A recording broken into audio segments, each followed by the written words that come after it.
Kelas. Aisyah malu-maluin saja. Sudah pergi mengajar pakai mobil butut. Dikiranya orang. Aisyah tidak diurus suaminya nyari nafkah sendiri.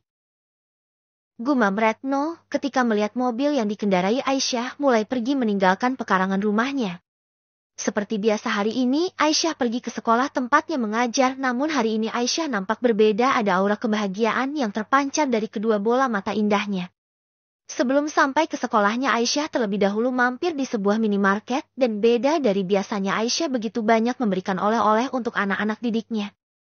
Wanita yang menutupi wajahnya itu memang suka berbagi, namun kali ini lebih banyak yang Aisyah berikan untuk anak-anak didiknya hingga membuat beberapa guru di taman kanak-kanak tersebut merasa keheranan. Wah Bu, Aisyah banyak sekali hari ini. Tidak apa-apa Bu. Khusus hari ini, aku berbagi kebahagiaan dengan anak-anak. Ayo anak-anak baris yang rapih ya. Semua pasti dapat ya. Seru Aisyah kepada semua anak didiknya. Ayo bilang apa sama Ibu Aisyah anak-anak. Ucap salah seorang guru yang membantu Aisyah membagikan makanan. Terima kasih Bu, Aisyah. Ucap serentak dari mulut anak-anak didik Aisyah.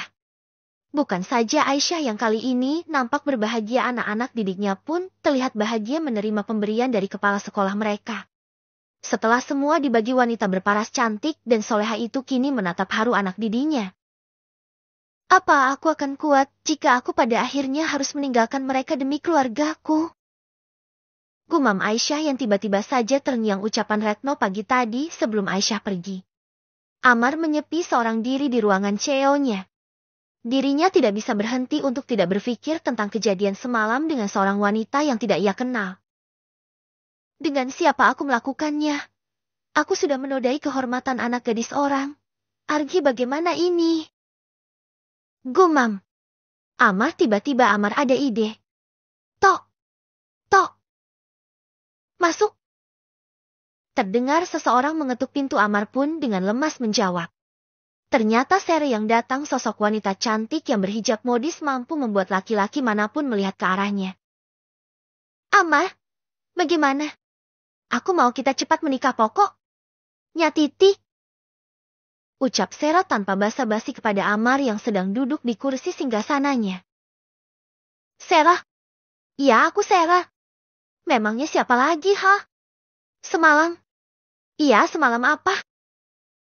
Tanya Sera, kemudian Sera menaruh tasnya di meja sebelum ia duduk di sofa. Bukan, berarti bukan Sera. Batin Amar. Ah, tidak ada apa-apa. Ujar Amar. Terus, bagaimana dengan pernikahan kita? Tanya Sera yang terus mengulang pertanyaannya. Berikan aku waktu ya, karena semalam telah terjadi sesuatu denganku. Jelas Amar. Permisi Pak. Ada orang yang ingin bertemu dengan Bapak. Katanya sudah ada janji. Tiba-tiba Bram, sekretaris Amar, masuk ke dalam ruangan Amar di mana Amar sedang berbicara dengan Sera. Suruh tunggu di ruang rapat. Aku akan segera menemuinya. Jawab Amar. Baik Pak. Ucap Bram. Kemudian Bram pergi meninggalkan Amar dan Sera. Setelah Bram pergi, Amar pun berpamitan akan menemui seseorang dan meminta Sera agar menunggunya sebentar. Sayang, kamu tunggu di sini, aku cuma sebentar kok. Ya, ketus Sera dengan wajah kesalnya. Setelah mendapatkan persetujuan dari Sera, Amar pun pergi untuk menemui seseorang yang sudah menunggunya di ruangan rapat. Sabar Sera. Setelah ini kamu akan menjadi istri Amar. Tentunya istri yang dicintai Amar. Gumam Sera dengan sangat pedenya. Sudah sekitar setengah jam Sera menunggu Amar, namun Amar belum juga muncul. Tidak ada tanda-tanda Amar akan datang. Tentu saja hal itu membuat Sera gelisah. Amar belum balik-balik juga. Lebih baik aku pergi nyari makan siang aja dulu deh. Biar nanti Amar datang kita berdua bisa barengan makan siang. Gumam Sera. Wanita berhijab sangat modis itu beranjak dari duduknya dan memutuskan untuk pergi meninggalkan ruangan tersebut untuk membeli makan siang. Tidak berselang lama setelah Sera pergi, Amar datang dan merasa kebingungan karena Sera sudah tidak ada di ruangannya. Sarah memang wanita tidak sabaran, mana bisa memahami aku. Disuruh menunggu malah pergi. Gumam Amar. Kedua matanya celingukan mencari sosok Sarah yang ternyata sudah tidak ada di ruangan tersebut. Amar duduk di ruangannya disusul Bram yang kemudian masuk ke dalam ruangan. Bagaimana, Pak? Apa yang akan kita lakukan sekarang? Tanya Bram. Amar yang duduk di kursi kebanggaannya pun saat ini merasa pikirannya buntu. Karena dirinya kini tidak bisa fokus pada satu masalah. Di satu sisi perusahaan yang sedang berada di ambang kehancuran. Di sisi lain Sarah yang meminta untuk segera dinikahi dan kini malah timbul masalah baru. Yakni Amar merasa telah menodai kehormatan wanita yang tidak dikenalnya. Pak, bagaimana Pak? Tanya ulang Bram. Ketika melihat Amar tidak mendengar perkataannya. Bram, aku mau menceritakan sesuatu. Apakah kau bisa menolongku? Duduklah. Ujar Amar membawa Bram agar mereka duduk bersama di sofa. Tentu saja, Pak. Apa yang saya bisa bantu untuk Bapak? Tanya Bram. Begini, Bram. Kau masih ingat? Kemarin siang aku pergi. Iya, Bapak. Mengatakan jika ada apa-apa Bapak meminta saya untuk menghubungi Bapak. Betul. Sebetulnya saat itu saya pergi untuk menemui kekasih saya. Namun karena ada masalah akhirnya kekasih saya meninggalkan saya. Singkat cerita saya berada di klub. Setelah itu saya baru sadar tadi pagi dan saya tidak ingat apapun. Masalahnya bukan cuma di situ saja, aku merasa sudah menodai seorang wanita yang membuat saya bingung. Saya tidak tahu dengan siapa saya pergi ke hotel itu dan dengan siapa saya melakukan perbuatan ZN4. Jelas Amar. Jadi Bapak sama sekali tidak ingat apapun. Misalnya wajah seorang wanita. Saya cuma ingat ketika itu saya sedang mencubivi kekasih saya. Ungkap Amar. Tiba-tiba saja Sarah menerobos masuk ke dalam ruangan tersebut dan membuat Amar dan Bram kaget. Amar! Tiba-tiba saja Sarah menerobos masuk ke dalam ruangan di mana Amar dan Bram sedang berbicara empat mata. Sarah! Amar terkejut melihat Sarah tiba-tiba saja masuk ke dalam ruangannya. Maaf Pak, saya permisi dulu. Karena merasa ini masalah ini bukan urusannya lagi maka Bram pun pergi meninggalkan ruangan tersebut.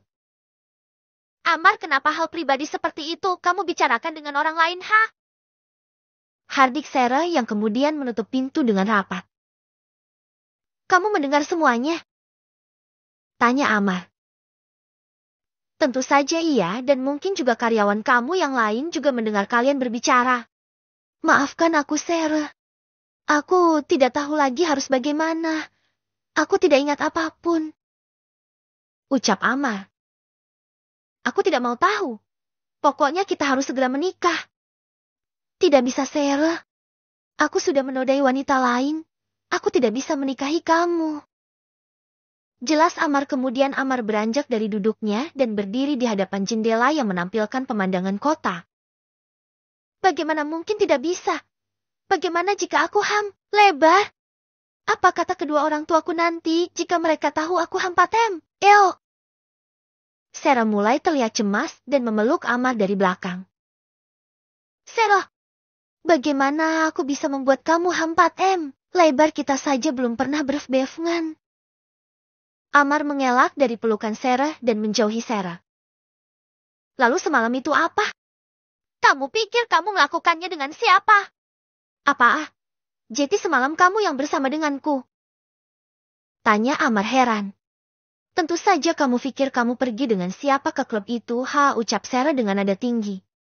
Amar terdiam dan mencoba mengingat sesuatu dalam ingatannya. Memang saat di klub Amar sedang mabuk dengan seorang wanita yang ia panggil Sarah. Sayang, tolong dengarkan aku. Tolong maafkan atas semua perbuatanku. Aku tidak bermaksud untuk menoda. Kamu, semua terjadi karena aku tolong maafkanlah aku. Amar yang mendengar pengakuan bohong dari Sarah percaya begitu saja dan kemudian memeluk Sarah dengan erat. Berhasil. Untung aku tadi sempat mendengarkan pembicaraan Amar dengan Bram. Tapi, siapa wanita yang bersama dengan Amar semalam? Ucap batin Sarah bertanya-tanya. Maafkan aku sayang. Syukurlah jika itu memang kamu. Aku takut jika wanita lain harus bagaimana aku mempertanggungjawabkan atas semua perbuatanku. Jelas Amar. Amar membawa Sera untuk duduk bersama dengannya di sofa. Sera yang merasa rencananya sudah berhasil tinggal mengatur rencana agar Amar secepat menikahinya. Maafkan aku sayang. Jika saja aku tidak mabuk, mungkin semua ini tidak akan terjadi. Ucap Amar memelas seraya menggenggam jemari Sera dengan erat dan berkali-kali Amar mencifmi punggung tangan Sera. Sera merasa terbang tinggi ke atas langit ketujuh. Akhirnya Sera tersenyum dengan bangga bahwa Amar kini berada dalam genggamannya. Mau tidak mau Amar pasti akan menuruti segala kemauan Sera. Jadi kamu akan menikahiku? Ya, secepatnya, semakin cepat semakin baik untuk kita. Secepatnya? Ya, secepatnya tapi apa? Tapi kita nikah Syria. Keluargaku jangan sampai tahu. Mungkin ibuku akan aku beritahu. Tidak masalah, aku pun akan memberitahu kedua orang tuaku saja. Terima kasih sayang. Ucap Amar kembali mencifmi punggung tangan Sera. Sera semakin terbang tinggi di atas awan. Sera bahagia kini Sera dapat mengalahkan Aisyah. Kata siapa, aku sudah tidak bisa berbuat apa-apa. Buktinya secepat ini aku akan menjadi istri Amar yang sangat Amar cintai. Aisyah, dia hanya istri di atas kertas saja. Ucap batin Sera bahagia. Bawa ini dan persiapkan pernikahan siri kita. Ingat orang lain jangan sampai tahu, terutama Aisyah. Jelas Amar. Aku tahu. Ucap Sera mengulas senyuman di bibirnya. Hari ini adalah hari bahagia untuk Aisyah. Sepanjang hari yang dilakukan Aisyah hanyalah tersenyum. Aisyah sama sekali tidak bisa melupakan peristiwa semalam dengan Amar. Yang merupakan adalah malam pertamanya dengan Amar. Aisyah bergegas pulang ke rumah setelah tadi Aisyah seharian berbelanja di pusat perbelanjaan. Dengan bangga Aisyah membawa barang belanjaannya ketika masuk ke dalam rumah. Banyak sekali belanjaan kamu Aisyah. Tanya Ibu Retno yang menyambut kedatangan Aisyah karena Aisyah terlihat sibuk membawa barang belanjaannya. Ya Bu, aku belikan sesuatu untuk Ibu, semoga Ibu suka ya. Sebentar aku ambilkan. Ucap Aisyah seraya mencari-cari barang yang sudah ia persiapkan untuk ibu mertuanya. Memangnya apa yang kamu beli untuk Ibu Aisyah? Tanya ibu sudah tidak sabar ingin melihat apa yang Aisyah belikan untuknya. Sebentar Bu. Ini dia. Ini untuk Ibu. Ucap Aisyah menyodorkan sebuah goodie bag. Apa ini Aisyah? Tanya Retno meraih goodie bag yang Aisyah sodorkan kepadanya. Bukalah Bu. Semoga Ibu suka ya. Ucap Aisyah tersenyum walaupun wajahnya tertutup penutup wajah, tapi mata Aisyah sangat berbinar. Sorot mata indah Aisyah mengisyaratkan bahwa wanita berparas cantik itu sedang memperlihatkan kebahagiaannya. Astagfirullah Aisyah, tas. Ini cantik sekali Aisyah. Ibu suka sekali tasnya. Terima kasih ya. Ibu suka. Tanya Aisyah bangga. Iya, Ibu suka sekali, ujar ibu. Terlihat mata ibu sangat berbinar melihat tas indah yang kini berada di tangannya. Syukurlah jika Ibu suka, ucap Aisyah. Matanya kembali mencari sesuatu sampai akhirnya Aisyah memberikan goodie bag lain kepada ibunya. Apa ini? Untuk siapa? Untuk Amar. Kamu saja yang berikan untuknya. Ujar ibu ketika Aisyah menyodorkan goodie bag lain. Bukan. Ini untuk Amir. Saya memberikan ini khusus untuk Amir. Maaf, saya tidak mengetahui kesukaan Amir, tapi mudah-mudahan Amir suka. Jelas Aisyah. Untuk Amir juga. Terima kasih ya. Apa ini? Tanya Retno. Buka saja, Bu. Ujar Aisyah. Baiklah Ibu, buka ya. Ujar ibu yang kemudian mengeluarkan isi goodie bag tersebut.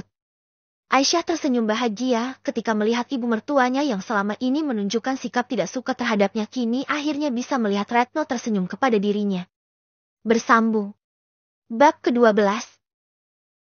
Aisyah tersenyum bahagia ketika melihat ibu